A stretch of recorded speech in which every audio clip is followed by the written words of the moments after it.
Budget अड्डा में आज हम बात कर रहे हैं पॉलिटिकल रिफॉर्म्स की, इलेक्शन रिफॉर्म्स की, पॉलिटिकल पार्टियों को मिलने वाले चंदे की। और एक बड़ी अच्छी कहावत है इंग्लिश में कि economic survey is made by economist and budget is made by politicians. और वो जो बजट पॉलिटिशियंस बनाते हैं अगर, तो उन पॉलिटिशियन के जो सिस्टम है, जो पॉलिटिकल सिस्टम है, उसको क्यों नहीं सुधारें। और इस पर हम जल्दी से जनता की एक राय लेते हैं जल्दी से, उसके बाद अपने एक्सपर्ट्स के पास आएंगे। जल्दी जल्दी जल्दी जरा हम माइक दीजिए जल्दी।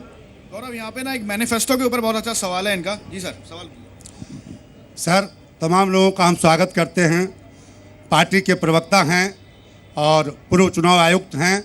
मैं इनसे एक सवाल करता हूं कि छोटा दल या बड़ा दल, देश के जो भी दल हैं, वो जो अपना मैनिफेस्टो लेके आते हैं देश में, वो जनता के सामने वो झूठा वादा नहीं करें। अगर उनकी नीयत सही है तो देश खुली हवा में सांस लेगा। अपने मैनिफेस्टो पर वो कायम रहें। चलिए, मैनिफेस्टो पे कायम रहना चाहिए राजनीतिक दलों को। जल्दी से एक सवाल। धन्यवाद। इधर दीजिए माइक जल्दी। Good evening sir. मेरा सिंपल सा एक सवाल है। Stand up India, make in Tej India, बोलिए। डिमोनेटाइजेशन, सेल्फ डिक्लेरेशन स्कीम, ये देश में पहली बार हो रहा है। आपको लगता नहीं कि ये एक ऐतिहासिक कदम है? क्यों ना मिलके एक साथ इसकी आलोचना ना करते हुए हम एक साथ मिलके इसको साथ दे, एक बार करके तो देखे। ओके, बहुत अच्छा सजेशन है, बहुत अच्छा सजेशन। एक माइक इधर दीजिए जल्दी जल्दी जल्दी जल्दी जल्दी दीजिए, जल्दी बोलिए सर। Good evening sir. मेरा एक सवाल है कि सभी राजनीतिक दलों से बेसिकली क्या होता है कि जैसे आप लोग बोले कि 2000 करके ले रहे हो, 10 आदमी डालेगा तो 20,000 तो हो ही जाएगा। मेरा इंटेंशन ये है कि हर एक राजनीतिक पार्टी का जो खर्चा का जो लिमिटेशन, अगर आप लोग ऑल राउंड फिगर में एक साल में एक पार्टी इतना ही ले सकती है, क्षेत्रीय पार्टी या सेंट्रल पार्टी, उस हिसाब से अगर करने से देश में करप्शन सिस्टम तो रहेगा ही नहीं ना। इधर इधर इधर इधर इधर ठीक है सर, जल्दी बोलिए। मेरा क्वेश्चन सर पंखुड़ी मैडम के कमेंट से है।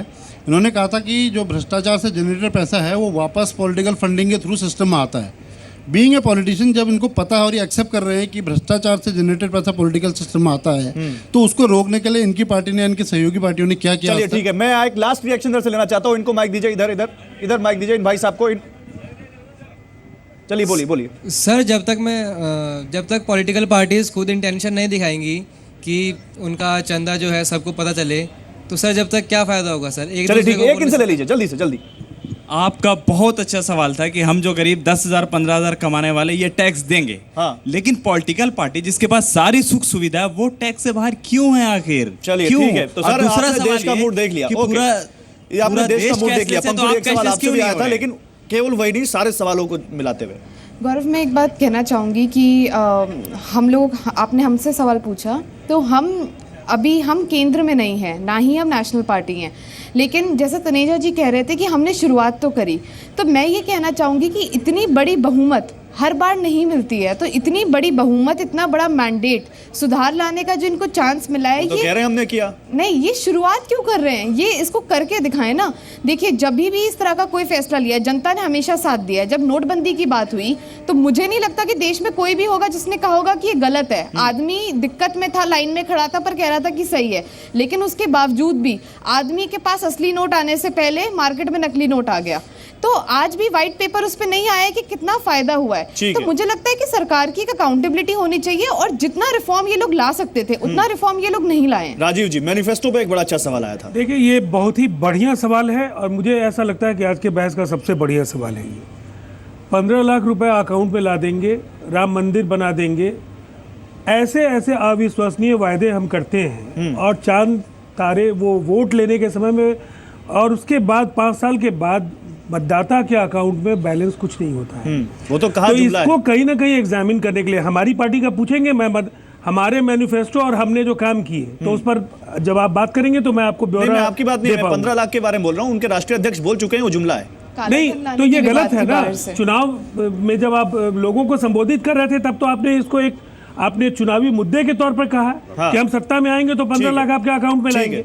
हमारा बस इतना कहना है कि इसके लिए निश्चित तौर पर एक सिस्टम में एक जरूर ये गुंजाइश होनी चाहिए कि आपके जो मैनिफेस्टो के जो वायदे हैं उन पर 5 वर्षों के अंदर उसका कहीं ना कहीं उसको भी इवैल्यूएट किया जाए कि आप किस हद तक 60% 70% अगर आप पूरा नहीं करते हैं तो आपकी भी रेटिंग होनी चाहिए और इलेक्शन कमीशन उस पर कार्रवाई करे। सर, एक छोटा सा सवाल जो इनकम टैक्स से जुड़ा हुआ था, क्या आ सकती राजनीतिक पार्टियां इनकम टैक्स दायरे में और क्यों नहीं आना चाहिए? अभी मैं इसमें थोड़ा सा और आपको बताना चाहूँगा कि इसके 2 फायदे हैं। आवाज़ सुन रहा है? जी जी। हाँ, हाँ, मैं आपको ही बता रहा हूँ कि ना केवल पॉलिटिकल पार्टीज़ को 100% एग्जेम्पशन मिलती है सिर्फ इनकम टैक्स रिपोर्ट जमा कराने से, बल्कि जो डोनेशन दे रहा है, जो कॉरपोरेट्स बड़े बड़े लोग जो चंदा देते हैं, उनको भी डोनेशन पे एग्जेम्पशन मिल रहा है। सो ये सब तरीके से फ़ायदा उठाया जा रहा है। अब ये जो पिटिशन एक एच.सी. अरोड़ा जी हैं जिन्होंने करी थी, एक मिस्टर शर्मा ने करी थी पीछे सुप्रीम कोर्ट में, वो सुप्रीम कोर्ट ने टर्न डाउन कर दिया है। उन्होंने बोला है कि अभी जो लॉ है उसके हिसाब से पॉलिटिकल पार्टीज को एग्जेम्पशन मिलेगी। ठीक है, ओके सर छोटा सा कम। देखिए, ये था कि इलेक्शन फंड के लिए इनकम टैक्स एग्जम्पशन हो ना हो, मेरी राय मुख्तलिफ है कि अगर इनकम टैक्स की एग्जम्पशन नहीं होगी तो उतना पैसा उनको कम मिलेगा, वो और लूट मार से बढ़ाएंगे।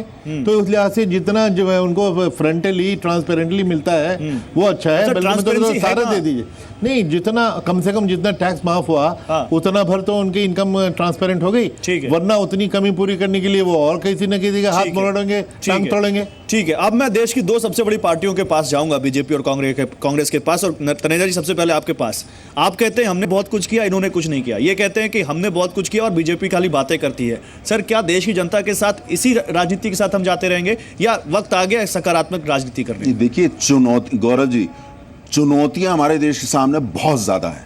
हमारा विकासशील अर्थव्यवस्था है, बेरोजगारी बहुत बड़ी समस्या है, रूरल इकोनॉमी बहुत बड़ी समस्या है। एक तरफ चीन हमारे लिए जो गलत नज़र से हमको देखता है, पाकिस्तान तो हमको सांस लेना भी उसको पसंद नहीं है, और इधर हिंद महासागर में देखें वो हमारे ऊपर लगे हुए हैं। तो इन सबको देख करके और साथ में हमारी जो चुनौतियां हैं, प्रश्न इस बात का है, मेरा ये कहना है जो ऐसे मुद्दे हैं जिसमें देश का विकास होना चाहिए, लोगों को रोजगार मिलने चाहिए, अर्थव्यवस्था मजबूत होनी चाहिए, ग्रामीण स्थिति, उस पर हमको सब लोगों को मिलकर काम करना होगा। उसके बाद तमाम सारी ऐसी चीजें होती हैं, उस पे आप राजनीति करिए। लेकिन मेरा ये कहना है कि जो कंस्ट्रक्टिव काम कर रहा है, मैंने नहीं सर, मेरा सवाल ये है कि आपके जब पीएम आते हैं, जब पीएम आते हैं टीवी पर तो कहते हैं कि जन नेक्स्ट बजट है। मेरा सवाल है, जन नेक्स्ट पॉलिटिक्स कहां है? नहीं, गौरव देखिए, इसी मन से आप ही के प्रोग्राम में मैंने कहा जो पुराना काम 50-60 के दशक में कांग्रेस ने किया था, मैंने उसकी कोई बुराई करी, मैंने तो तारीफ करी है। तो मेरा ये कहना है कि जो नेशनल कंस्ट्रक्शन है, हमको देखिए स्टेट्समैन एंड पॉलिटिक्स में फर्क होता है। स्टेट्समैनशिप चाहिए जहां पे देश प्रथम होगा, और अगर हम ये करें कि भाई इन्होंने कुछ नहीं किया, आज हम जो अच्छा काम कर रहे हैं, एक सेकंड, जो हम अच्छा काम कर रहे हैं, मैं उम्मीद करता हूं कि उसका सब लोग साथ दें, देश साथ दे, राजनीतिक दल भी साथ दे। जो हम गलत काम कर रहे हैं, जो हम गलत, जो काम हमें लगता है कि सही नहीं कर रहे, आप बताइए हम कहां सही नहीं कर रहे? भारतीय जनता पार्टी का पूरा साथ दिया, तभी 17-18 करोड़ वोट मिले बीजेपी को। तो क्या आपने वोट दिलवाने में साथ दिया? नहीं, मैं ये कह रहा हूं, आज ये कह रहे हैं कि सब स्टेट्समैन होना चाहिए, सबको मिलकर चलना चाहिए, पाकिस्तान पर कोई राजनीति नहीं होनी चाहिए। मैं 3 ही सेंटेंस बोलूंगा, आपको सब समझ आ जाएगा। मर जवान, मर किसान, एक सर के बदले 10 सर लेकर आएंगे। ये मनमोहन सिंह सरकार लव लेटर लिखना बंद कर दे। इनके नेता ये लव लेटर जब लिखे जा रहे थे तब राजनीतिक हैं, उनके लिए जी क्या वो आज लव लेटर कहां गए? उनके लिए आपने क्या जवाब दिया? इनका सम्मान तो पाकिस्तान, भाइयों बहनों मित्रों, बॉर्डर पर प्रॉब्लम नहीं है, प्रॉब्लम कहां है? प्रॉब्लम मावेटे की सरकार में है। देश के गद्दारों को सम्मानित करते हैं ये लोग। चाइना में प्रॉब्लम है, पाकिस्तान में जाके देश के गद्दारों को सम्मानित करते हैं, उनको जी से संबोधित करते हैं। सरकार में कोई प्रॉब्लम नहीं, उनको जी संबोधित करते हैं। नकारात्मक राजनीति करके आप यहां तक पहुंचे। जनता आपके आप दोनों के ऊपर कुछ कहना चाहती है, जल्दी से आप क्या कहते हैं कि स्टेटमेंट बन जाइए। आज हमसे सवाल देश के साथ गद्दारी करेगा पाकिस्तान में जाके हम नहीं सुनेंगे, हम नहीं बख्शेंगे। आप जो बोलना है बोलिए, जल्दी 10 सेकंड अपनी बात कहिए, नहीं तो मैं खत्म होने वाला। जल्दी बोलिए सर मेरा आपसे जल्दी अगर किसी ने जल्दी बोलिए। सर मेरा आपसे ये क्वेश्चन है कि राहुल, कांग्रेस उपाध्यक्ष राहुल गांधी जब सर्जिकल स्ट्राइक पाकिस्तान पे होता है तो वो देश के जवान के साथ सबूत क्यों मांगता है? सर चलिए ठीक है, ओके, सबूत क्यों मांगते हैं? जवानों की सियासत नहीं होनी चाहिए। राहुल गांधी ने सबसे पाकिस्तान में जाके इनके नेता देश के खिलाफ बोलते हैं। राहुल गांधी जी ने पाकिस्तान जाके इनके नेता नरेंद्र मोदी के खिलाफ बोलते हैं। राजनीति नहीं करती है इनके नेता मणिशंकर अय्यर, उन्होंने जाकर के पाकिस्तान की जमीन पे प्रधानमंत्री नरेंद्र मोदी हम बात पॉलिटिकल सिस्टम को क्लीन करने की कर रहे थे सर। यहाँ तो कोई मायने नहीं रखता, यहाँ तो क्लीन डिबेट नहीं हो पा रही है। सिस्टम कैसे क्लीन होगा? सवाल तो यहाँ पर ही है। बहुत शुक्रिया सर, बहुत शुक्रिया आप सभी लोगों का, बहुत शुक्रिया आप सभी लोगों का, बहुत शुक्रिया।